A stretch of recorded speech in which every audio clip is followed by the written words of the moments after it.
शुक्रिया साथियों, आपने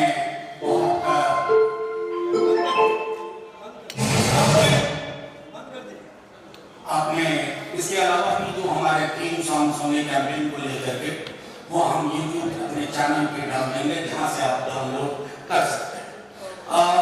आप सबके समक्ष इस थीम सॉन्ग के माध्यम से हमने चुनावी मुद्दों की भी चर्चा की। पूरे देश में चुनाव इन मुद्दों पे लड़े जा रहे हैं, लड़े जाने चाहिए, लेकिन बीजेपी आपको नौकरी पे बोलते नहीं देगी। आपके समक्ष तेजस्वी जी आए थे 2024 का 24 वचन लेके आए। इसमें चीजें क्या है? इसमें नौकरी की चर्चा है, इसमें महिलाओं के आर्थिक समीकरण, बाकायदा बेटलाइन के साथ की रक्षाबंधन के दिन से 1 लाख प्रति वर्ष हमारी महिलाओं को, बहनों को, माओ को, जिसमें अग्निवीर के बदले पुरानी सेना की योजना, जिसमें पुरानी पेंशन स्कीम की चर्चा, जिसमें सामाजिक सुरक्षा के अन्य मानकों की चर्चा, जिसमें पूरे बिहार में जो मैसेज दिया है और आप सब जानते हैं कि नौकरी मतलब तेजस्वी, उसी संदर्भ में देश में की बात है।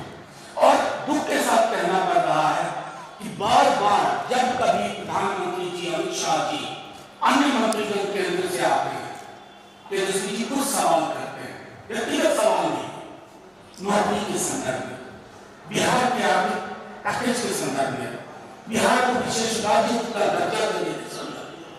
लेकिन किसी पर भी दुख इस बात का होता है कि ये चुप रहते हैं बीजेपी के लोग। चुनाव आसमान में नहीं लड़े जा रहे, जमीन में लड़े जा रहे हैं, और जमीन के चुनाव में अगर जमीनी मुद्दे ना तो फिर किस बात का चुनाव? सूरत की तरह था, फिर इंदौर, फिर चंडीगढ़। प्रधानमंत्री जी की चीन रहती है कि हम संविधान नहीं बदलेंगे। आपने इस पर कुठाराघात किया, इधर देखिए, भारत के संविधान पर आपने कुठाराघात किया है। सूरत के लोगों को बिना वोट किए हुए आपने सांसद दिया, इंदौर में आपने बिना वोट किए सांसद दिया। वो तो भला हो माननीय सर्वोच्च न्यायालय का कि चंडीगढ़ में आपकी डकैती पकड़ी गई, आप चुनाव में डकैती कर रहे हैं। इससे ये ब्रॉड डे लाइट रॉबरी है जनता के अधिकारों को छीनने का।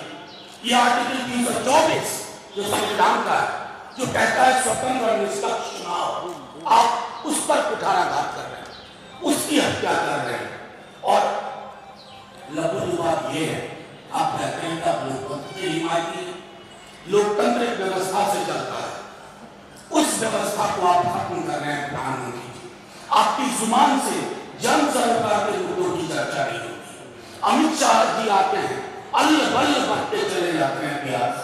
क्या बिहार को लोगों को अपनी थाली को वोट नहीं देना, अपने पड़ोस के सौहार्द को वोट नहीं देना, संवैधानिक व्यवस्थाओं की रक्षा के लिए वोट नहीं देना, इन चीजों पे वोट होता है। लेकिन प्रधानमंत्री जी, आपकी और आपकी पूरी टीम चुनाव में ब्रॉड डे लाइट रॉबरी के मॉडल को अपना मॉडल समझती है। इसलिए जब हम कहते हैं बार बार, और हम ही नहीं कहते, पूरा देश एक स्वर में कह रहा कि आप पिछड़ों, दलितों, अकलियतों और प्रगतिशील धारा को खत्म करना चाहते हैं, उसका गला तोड़ देना चाहते हैं। फिर किस बात का चुनाव? कौन सा चुनाव? कौन सा आम चुनाव आप लोगों के हाथ में उसके अधिकार नहीं देना चाहते? इसलिए ये जो कैंपेन सॉन्ग है, इसमें आप कोई आसमानी बात नहीं सुन रहे। टोला सेवा, तालीमी मरकज, आंगनबाड़ी, आशा, ममता, जितने स्कीम वर्कर्स हैं उनके मामले की चर्चा हो रही है। मनरेगा में मजदूरी बढ़ोतरी की चर्चा हो रही है, मैंडेट्स बढ़ाने की चर्चा हो रही है, नौकरियों को केंद्रीय विमर्श लाने की चर्चा हो रही है, बेहतर स्वास्थ्य की चर्चा हो रही है।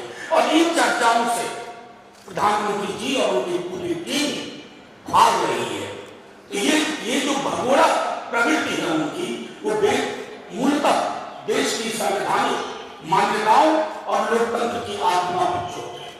तो अगर आप सचमुच इसके प्रति जवाबदेह अभी भी मानते हैं, भारत का संविधान, देश तो इसी से चलेगा भाई। आपकी लाख कोशिश हो, बंद ऑफ गोलवलकर साहब की, चलेगा नहीं वो। लोग भले आपको पिछले चुनाव में वोट कर दिए, लेकिन जहां प्रश्न भारत के संविधान का आएगा, एक वोट नहीं पड़ेगा, क्योंकि हमारी जिंदगी, हमारे सरकार, हमारी सहूलियत, हमारे अधिकार सब कुछ इस किताब से निर्धारित है। तो इस किताब पर जिनकी कुत्सित नजर है, बुरी नजर है, वो सावधान हो जाए। और जो कैंपेन सॉन्ग में जो मुद्दे हमने उठाए उन पर चर्चा हो तो बेहतर है। अब आपके कोई सवाल हो तो आप पूछ सकते हैं। जो सवाल प्रधानमंत्री उठा रहे हैं, जवाब तो आप लोग उसका नहीं दे रहे। कौन सा सवाल है? वो लगातार मुद्दे गिरा रहा है, उस पर आप लोग नहीं, आप बताइए ना, 2-3 बताइए। वो जैसे मुसलमान रिजर्वेशन की बात कर रहे हैं कि ओबीसी का हक काट कर आप लोग मुस्लिमों को, इतना झूठा आदमी मैंने नहीं देखा। नहीं, एक मिनट, प्रश्न पूछ लिया, मैं समझ गया। इससे ज्यादा असत्य वचन बोलने वाला प्रधानमंत्री मैंने आज तक नहीं किया। कौन सा रिजर्वेशन किया किसको? झूठी बात है। जिन लोगों ने कोशिश की वो देवगौड़ा आपके साथ है। क्या बात कर रहे हैं आप? ये सवाल प्रधानमंत्री जी से पूछिए कि झूठ क्यों बोल रहे हैं और सलीके से झूठ बोल रहे हैं। इनहेरिटेंस टैक्स कहीं पढ़ा आपने कांग्रेस के घोषणा पत्र में?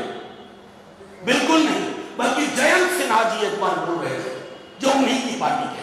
तो जो व्यक्ति झूठ के खोल में ही रहता हो, उसके लिए बड़ा मुश्किल है उनके सवालों का क्या जवाब दे। आसमानी चीजें बोलते हैं, जमीन के मुद्दे नहीं है। 2 करोड़ रोजगार प्रति वर्ष आएगा ना, 20 करोड़। आप में से कोई क्यों नहीं पूछ रहे हैं कि 20 करोड़ में से 20 लाख भी प्रधानमंत्री जी आपने नहीं दिया, और ऊपर से आप अब झूठ भी बोलने लगे। प्रधानमंत्री जी अगर खुद भी आने लगा करके मूल्यांकन करेंगे तो वो देश के सबसे कमजोर प्रधानमंत्री हैं, जिनको झूठ का सहारा लेना पड़ता है। मंगलसूत्र किस बात का भाई? कोई मुद्दा बचा नहीं। अभी एक साहब हैं कर्नाटका के, आप सब जानते हैं, जिनके हजारों क्लिप्स हैं। वो कौन सा मंगलसूत्र का मामला था? उस पर प्रधानमंत्री जी के मुंह से एक शब्द नहीं सुना। आप कह रहे हैं उसको मजबूती दो, मैं मजबूत होऊंगा। कैसे कैसे लोगों से मजबूती की गुहार लगा रहे हैं। धिक्कार है। देश के प्रधानमंत्री हैं, विपक्ष का कोई अलग से प्रधानमंत्री नहीं होगा। हम शिकायत भी किससे करें? आपकी शिकायत आपसे कर रहे हैं। आप सत्य बोलना सीखिए। असत्य बोलते बोलते आप असत्य की ही दुनिया में रहे। कर्नाटक के जो है उसकी पोते का एक वीडियो जो है काफी वायरल हो रहा है। मोदी ने उसके लिए वोट भी मांगा। पहली चीज, दूसरी चीज, तेलंगाना की सीएम जो है तलब किया गया है, वो आई वोट। देखिए, मैं बता रहा हूँ, तेलंगाना की सीएम को तलब करने इस बात को दर्शाता है कि चोट सही में उसकी जगह लगी है। लेकिन कमाल है, देख लीजिए देश का क्या हाल बना के रखा, जिसके हजारों यौन शोषण के वीडियो क्लिप्स हैं, जिसके बारे में खुद बीजेपी के नेताओं ने लिखा।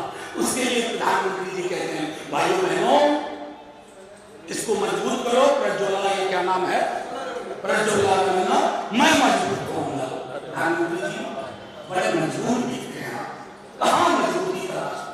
आपको संदेश देना था कि किसी पार्टी का हो, किसी सिंबल पे हो, सख्त सजा दी जाएगी, लेकिन आप चुप्पी साध रहे तो क्या ही कहें? अमित शाह कह रहे हैं कि लाइटें भी उड़ गई हैं, अब एलईडी का समय आ गया। अमित शाह जी मणिपुर से बड़ा जंगल राज तो इस देश ने आज तक नहीं देखा। अमित शाह जी आईना नहीं लेकर चलते हैं। बिहार में गर्मी बहुत है। कल अलबल बक रहे थे बेगूसराय में कि फलाना कानून से देश चलेगा। अरे ना उस कानून से देश चलेगा, ना मनुस्मृति से चलेगा, इससे चलेगा। और जिसकी समझ हमारे माननीय गृह मंत्री जी को नहीं है। जंगल राज की बात करते हैं अन्य अमित शाह जी, इस लेवल पर नौकरी देके दिखाइए ना। अगर 5 लाख नौकरी देना जंगल राज का प्रतीक है तो मैं चाहता हूं आप भी ऐसा जंगल राज बनाइए। अगर स्वास्थ्य सेवा बेहतर करना जंगल राज है तो आप भी बनाइए ऐसा ही जंगल राज। अगर महिलाओं के सबलीकरण की बात करना जंगल राज है तो आप भी बनाइए। बिना बना नहीं सकते। आपके अंदर न पूरी समझ है, न पॉलिटिकल विजडम है। आप और आपके कप्तान साहब, आप लोग झूठ की खेती करते हैं, नफरत की फसल बोते हैं। बस मुझे इतना ही कहना है। एक सवाल एक मिनट। ये प्रधानमंत्री ने कहा है कि कर्नाटक मॉडल जो है कांग्रेस और विपक्ष वाले डेवलप करना चाहते हैं, बल्कि सुप्रीम कोर्ट ने उनको कहा है और धर्म के आधार पर आरक्षण वो देना चाहते हैं। देखिए, मैं इसलिए कह रहा हूँ, आपने इसको ये सवाल पूछा जा चुका और मैंने जवाब दिया कि जिन्होंने इसकी पहल की थी वो आज आपके पहलू में बैठे हुए हैं, इनका नाम देवगौड़ा है। कांग्रेस और हमने कभी भी सामाजिक न्याय को लेकर के हमारा दृष्टिकोण बिल्कुल साफ है। हम बंद थॉट वाले लोग नहीं है। प्रधानमंत्री जी, मैं बार बार दोहरा रहा हूं, इस चुनाव में हर चरण के बाद फिसल रहे हैं और ये फिसलन इतनी ज्यादा होती जा रही है कि मुझको लगता है तीसरे चरण के बाद मस्तिष्क की जो सिराएं कंट्रोल करती है कि आपने क्या बोले क्या ना बोले, उन सिराओं ने अपना काम करना बंद कर दिया। तो मैं तो इतना ही कहूंगा कि प्रधानमंत्री जी रोजगार, जन सरोकार के मुद्दे पर सामने आइए, बात करिए, इस किताब पर बात करिए। अगर हो सके एक बार ढंग से पढ़ लीजिए या पढ़वा लीजिए। बाकी सारी बातें बेमानी है। प्रधानमंत्री जी, सलीकेदार झूठ का जमाना लग गया, नफरत की फसल का जमाना लग गया। प्रधानमंत्री मोदी कह रहे हैं कि विपक्ष अशांति पैदा करना चाहता है।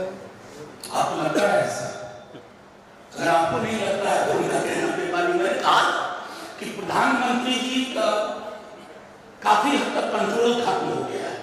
चुनाव की जो दस्तक आ रही है उससे वो परेशान है। अशांति फैलाना चाहता है, न्याय की बात करना अशांति फैलाना, नौकरी की बात करना अशांति फैलाना है, आय की असमानता खत्म हो इस देश में, ये अशांति फैलाना है। असल में प्रधानमंत्री जी अपनी शांति खो चुके हैं, उनको सर्वत्र अशांति दिख रही है, लेकिन ये उनका व्यक्तिगत मामला है। देश शांत है, न्याय की दिशा में अग्रसर है और न्याय पथ पर चलता रहेगा इस किताब के सहारे। बाकी प्रधानमंत्री जी समझदार। Thank you sir. प्रधानमंत्री पद का जो उम्मीदवार है आपके तरफ से कौन होगा, क्योंकि वो सवाल लगातार उठा रहे हैं, क्या एक साल के प्रधानमंत्री आपको देना चाहते हैं? ये सरकार से मांगे आप लोग। आपने कभी सुना है ऐसा? कभी नहीं सुना होगा। ये फिर एक झूठ है, क्योंकि पता चल रहा है कि हम चुनाव लूज कर रहे हैं। अब आप बताइए, भारत के संविधान में व्यक्ति के इर्द गिर्द चयन की कोई प्रक्रिया नहीं है। सांसद अपना प्रधानमंत्री चुनते हैं और व्यक्ति की मोहब्बत आत्ममुग्धता में तब्दील होती है और उसके अंदर तानाशाही प्रवृत्ति जन्म होती है। व्यक्ति प्रेम का नतीजा इस देश में देख लिया 10 वर्षों में कि राजा तेरे सुबह की जाए, राजा तेरे शाम की जाए। हमें ऐसा राजा नहीं चाहिए, हमें ऐसा सुल्तान नहीं चाहिए जिसके सामने उसकी पार्टी के लोग जुबान न खोलें, जिसको एक सीरियल रेपिस्ट के लिए वोट की जरूरत पड़े मांगने की। ऐसा नहीं चाहिए। लोकतंत्र सामूहिकता की चीज। एक बार सांसद बैठेंगे और चयन करेंगे। 2004 का चुनाव लोगों ने बुलाया नहीं है इस देश में। सामूहिकता बहाल करना है इस देश में। लोकतंत्र किसी व्यक्ति के इर्द गिर्द घूमेगा तो लोकतंत्र कमजोर होगा, लोकतंत्र बीमार होगा। शुक्रिया। 26 वर्षों में 17,000 से अधिक डॉक्टर बना चुका बिहार एवं झारखंड के छात्रों एवं अभिभावकों के बीच सर्वाधिक विश्वसनीय एवं लोकप्रिय संस्थान गोल, नेशंस लीडिंग इंस्टीट्यूट। हमारा विश्वास गोल के साथ।